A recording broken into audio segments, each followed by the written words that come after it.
Hello बच्चों, आज हम पढ़ेंगे एमटी में चैप्टर 5 पेड़ की विभिन्न अवस्थाएं। पेड़ की विभिन्न अवस्थाएं यह एक बहुत ही इंटरेस्टिंग कहानी है। इससे हमें एक अच्छी शिक्षा मिलती है कि हमें जो है बुरी आदत नहीं रखनी चाहिए। चलिए कहानी स्टार्ट करते हैं। एक सुहानी शाम थी, ठंडी हवा चल रही थी, चिड़िया चहचहा रही थीं। राहुल और उसके पिता अपने घर के पास के बगीचे में टहल रहे थे। यह एक बगीचे का बच्चों सीन है जो शाम का समय होता है। हवाएं ठंडी ठंडी चलती हैं, ढेर सारी वहाँ पे चिड़ियाँ हैं, चहचहा रही हैं, फूल पत्तियाँ हैं। सुहानी शाम है, बहुत अच्छा नज़ारा है बगीचे का। वे बहुधा बगीचे में घूमने जाया करते थे। राहुल और उसके पिता जो थे हमेशा जो है बगीचे में घूमने जाया करते थे। राहुल अपने पिता के साथ जाना पसंद करता था क्योंकि उसके पिता प्रकृति को पसंद करते थे और सदैव उसको प्रकृति के बारे में बताते थे। उसके पिता जो थे उनको नेचुरल चीज़ मतलब प्रकृति बहुत पसंद था और वो प्रकृति में बहुत ही जागरूक थे और अपने बच्चे को राहुल को उसके बारे में बताया करते थे। एक दिन अचानक उसके पिता एक छोटे से पौधे के पास रुके। वे कुछ इंच ही ऊंचा था। उन्होंने राहुल से पूछा, क्या तुम इस छोटे पौधे को यहाँ से हटा सकते हो? राहुल के पिता ने राहुल से पूछा। राहुल ने जवाब दिया, हाँ पिताजी, हम छोटे पौधे को एक स्थान से दूसरे स्थान पर ले जा सकते हैं। इसे पौधे का स्थानांतरण कहते हैं। एक पौधे से दूसरी जगह पौधे को ले जाने को क्या बोलते हैं? पौधे का स्थानांतरण। पिता ने कहा, हाँ। उन्होंने घूमना जारी रखा। फिर उसके पिता ने एक छोटे पौधे के पास रुके जो पहले वाले पौधे से कुछ इंच ऊंचा था। उसके पिता ने कहा, राहुल, कोई इस पौधे को यहाँ से हटा सकता है? अपने पिता के सवाल का उत्तर देते हुए राहुल ने कहा, हो सकता है, लेकिन यह थोड़ा मुश्किल है क्योंकि यह एक बड़ा पौधा है।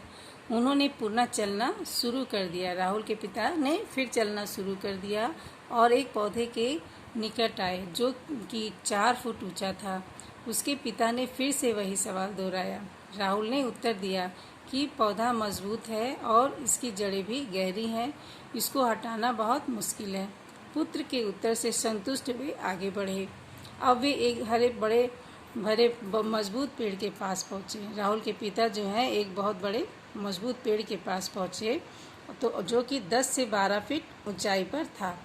राहुल समझ गया कि उसके पिताजी क्या पूछना चाहते हैं। इससे पहले उसके पिताजी कुछ कहते, राहुल ने कहा, पिताजी, इसको हटाना संभव नहीं है क्योंकि यह बहुत ज़्यादा मजबूत है। इसकी जड़ें मिट्टी में गहराई तक फैली हैं। अब यह जगह इस पेड़ का घर बन चुकी है। उसके पिता ने कहा, हाँ पुत्र, एक मजबूत पेड़ जिसकी जड़ें जमीन में गहराई से फैली हुई हैं उसे जड़ों से अलग नहीं किया जा सकता।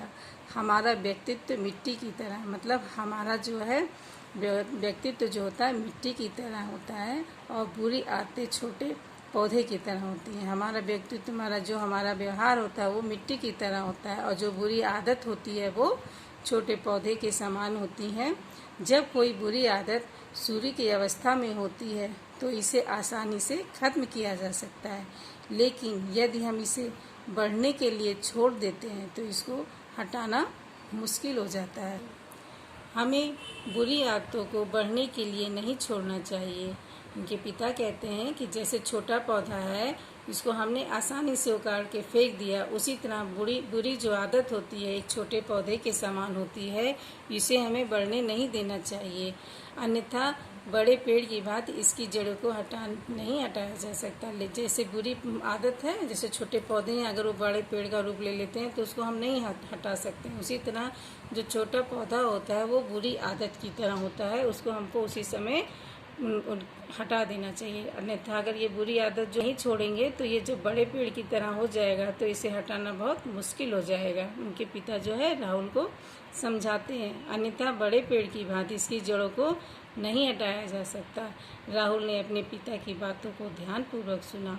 उसके पिता ने कहा, पुत्र, प्रत्येक पौधा एक बीज से शुरू होता है। यह छोटे पौधे के रूप में जन्म लेता है और अंत में एक पेड़ का रूप धारण कर लेता है।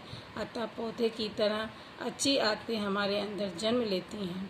ये सदैव हमारे साथ बनी रहती है। राहुल ने प्रत्येक बात को समझा और उसने वादा किया कि वह कभी भी अपने अंदर बुरी आदतों को विकसित नहीं होने देगा और एक अच्छा लड़का बनेगा।